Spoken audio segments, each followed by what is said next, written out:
Reginald here.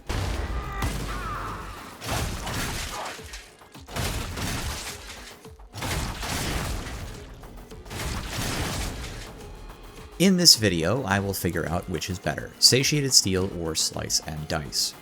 Chordclaw is the most fun ability in the game for me right now, but there is a little debate about which of these two subnodes is the best, so let's look into it. And let's start by describing the two subnodes. Satiated Steel. The way this works is pretty straightforward. If you kill anything with the Chordclaw, you will get a buff that regenerates 5% capacitance per second for 5 seconds, which will total 25% restored. This means that if you get a kill with Chordclaw, which is extremely common, you will basically refund 1/4 of that cast of the ability over the course of the next 5 seconds. Incidentally, 25% capacitance is the same amount used by the casting of Noospheric Command one time. This buff can actually be refreshed with another kill using the Chordclaw, but it doesn't increase the total cap per se. So let's say you killed someone 1 second ago. You would have generated 5% capacitance, and then if you cast your Chordclaw again, you simply refresh the timer, so that 1 second is added back on the clock. If you do not cast any more Chordclaws again for a while, you will end up regenerating a total of 30% capacitance over the 6 seconds that the effect of this talent was in play, and that means that you spent 2 Chordclaws to get 30% capacitance back, so you get potentially pretty harsh diminishing returns if you are spamming. But if you can space your usage out a bit more, you are basically spending 25% less on every Chordclaw cast into any target you can one-shot. Slice and Dice. This node is not complicated, it works immediately on cast. This means this node is a flat 20% buff to all casts of Chordclaw damage, but it can stack 2 more times after the first use up to 60%. Interestingly, this cannot be refreshed while casting. If you use it, you have a timer until it expires and then resets. So if you want all 3 stacks worth of value, you gotta spam. I will say that's fine though, because there's lots of cases where you will. Casting 3 Chordclaws at a spot is not uncommon for me. It's worth mentioning that damage stacks additively with damage on the tree, but power stacks multiplicatively with damage, so advanced power management is actually a great node for this if you are going with a redline build. Testing. Okay, so this was tough. It took me a lot of time. So do me a favor and subscribe to my channel as thanks for all this nonsense I do to help us min-max like the goblins we are. So what I wanted to do was look for interesting breakpoints that Slice and Dice gets that Satiated Steel does not. So I set up a bunch of targets and I tried various things. I used my Alpha Primus build as a baseline and then mostly just moved around up to 2 nodes. For most comparisons, I kept Capacitory Limit Override, which adds 15% rending, and it did make a difference in some breakpoints, mostly for easier Crusher one-shots from a cold start, and I think it helped with the twins as well. However, on the greater whole, this node is actually in my build for the Transonics, which it does have a significant impact on. In any case, it wasn't hugely impactful on Chordclaw, but it did help a little. Most of my swapping was between Slice and Dice and Satiated Steel, so I'm going to play for you a bunch of side-by-side comparisons. In some cases, I did build up the on-hit effects like Sustained Assault Doctrines before using Chordclaw, and in others I didn't, so you can see that in my buffs bar. I tested Ragers.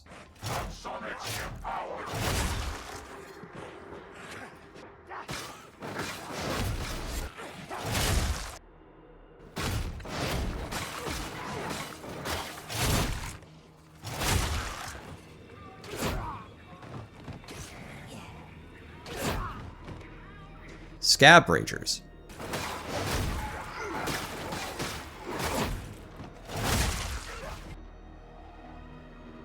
Scab Gunner Packs.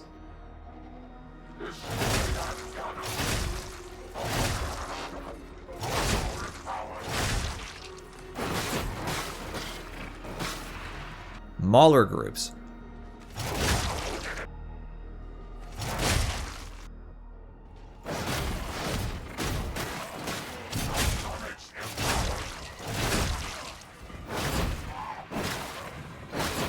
Crushers.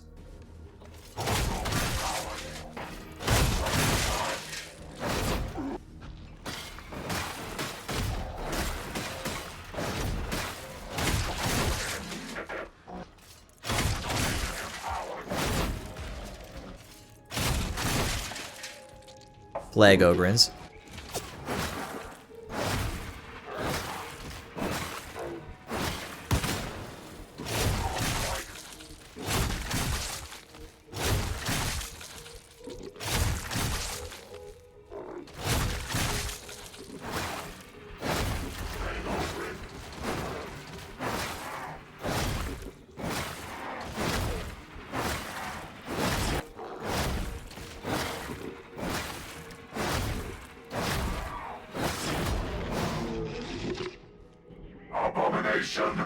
Slain.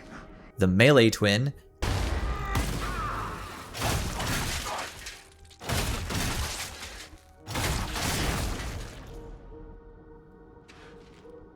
Beast of Nurgle.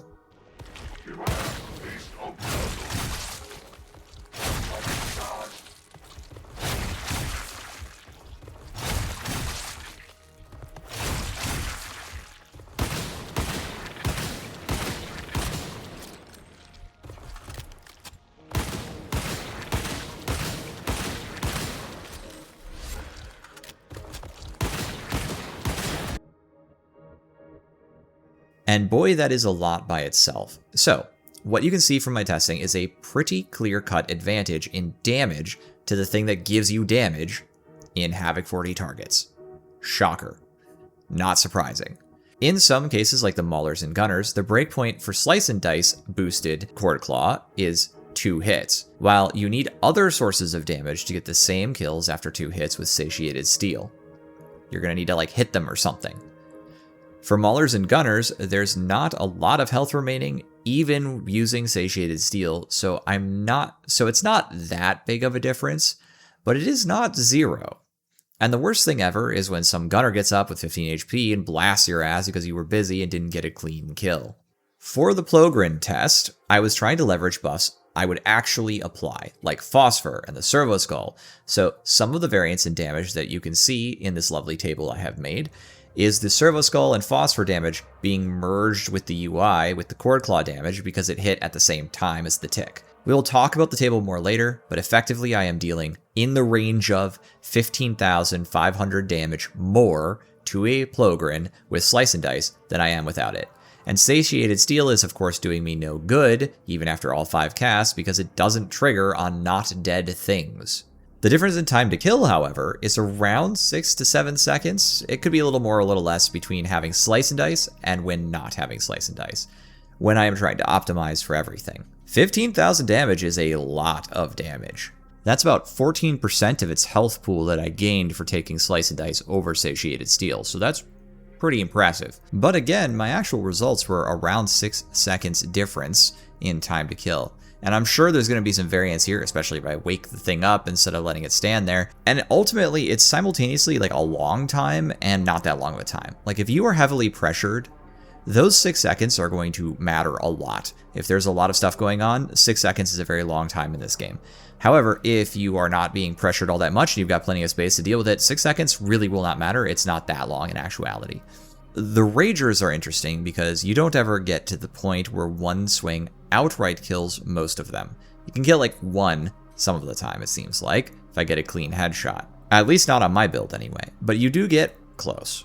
On the Dregs especially, half HP with Satiated Steel and 90% HP with Slice and Dice are just not the same thing. These guys are going to die to my Artificer Skull with how little health they have left. Like, 1 swing will take them out.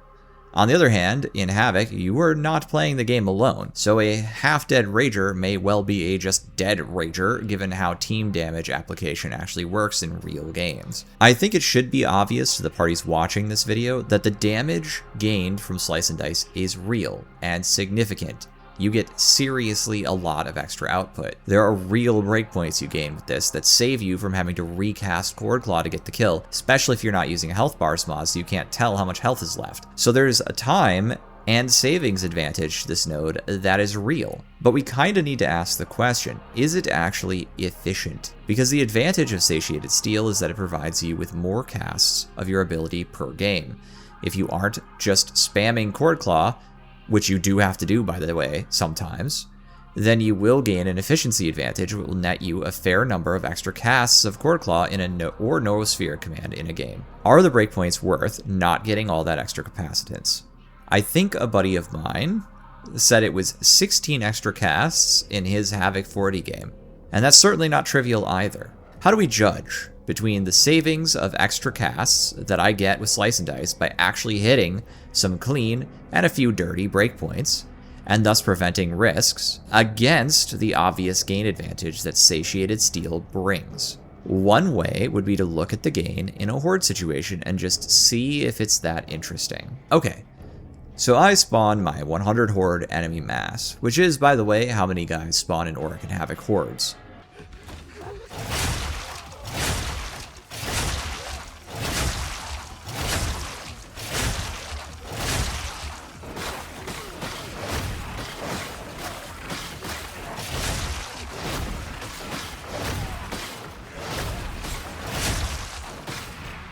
With Satiated Steel and spam casting, I am getting between 9 and 10 casts of Chordclaw back to back, with some melee required to get the last couple. With Slice and Dice, I am also getting between 9 and 10 casts of Chordclaw with some melee required.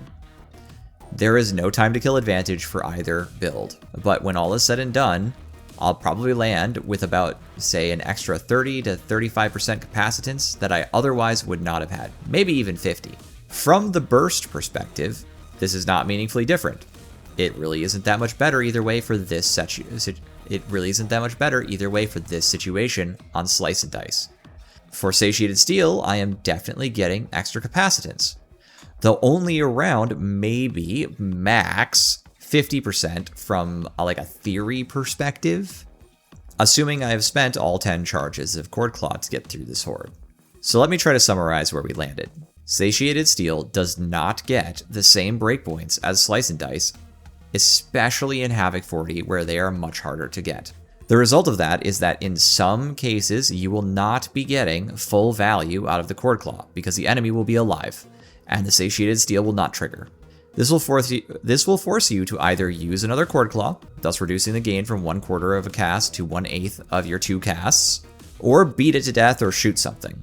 However, some of these breakpoints are frankly not that hard to get through with team buffs, other benefits from the tree, like you could add hydraulic impact or something and maybe get there, or just having your team already having dealt some damage to the target before you hit it. On the other hand, Slice and Dice does genuinely amp the shit out of your damage, especially into bosses, where it legitimately is adding as much as a projected 17,000 damage max in the ideal boss killing scenario compared to Satiated Steel. It will also make actually killing enemies when you use Axial Slash or the Grab much more likely, adding overall consistency, and also means that I will have to cast it less on the whole because I'm actually killing the things that I hit. So all that analysis has to provide me with some kind of verdict, right? Caught you skipping ahead.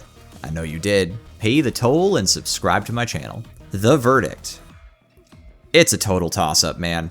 Pick your preference. As far as I can tell, the people saying that you're just crazy for not taking Satiated Steel, it's just so obviously better, are just being hyperbolic or wrong. There's a legitimate trade-off for each of these two nodes, which is kick-ass, because I like it when my tree has choices.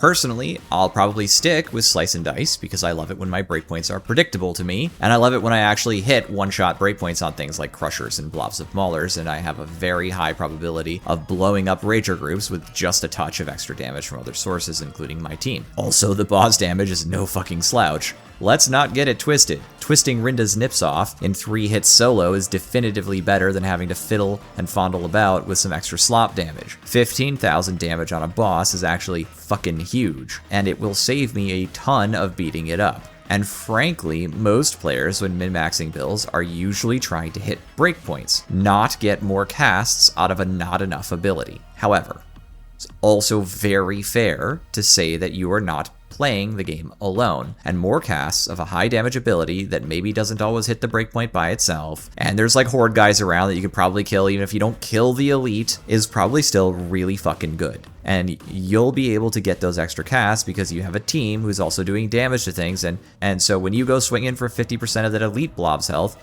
you might just end up killing it because they already did the rest. My verdict is that you should just pick the one you like and stop caring what the YouTubers say. Bugs. Those more observant of you may have noticed a table I posted had a projected value and some rather not quite there actuals. While testing, I seem to have encountered a bug. Maybe. I'm not sure. It's not super common, it's not easily repeatable. I only really noticed it because I was doing so many tests.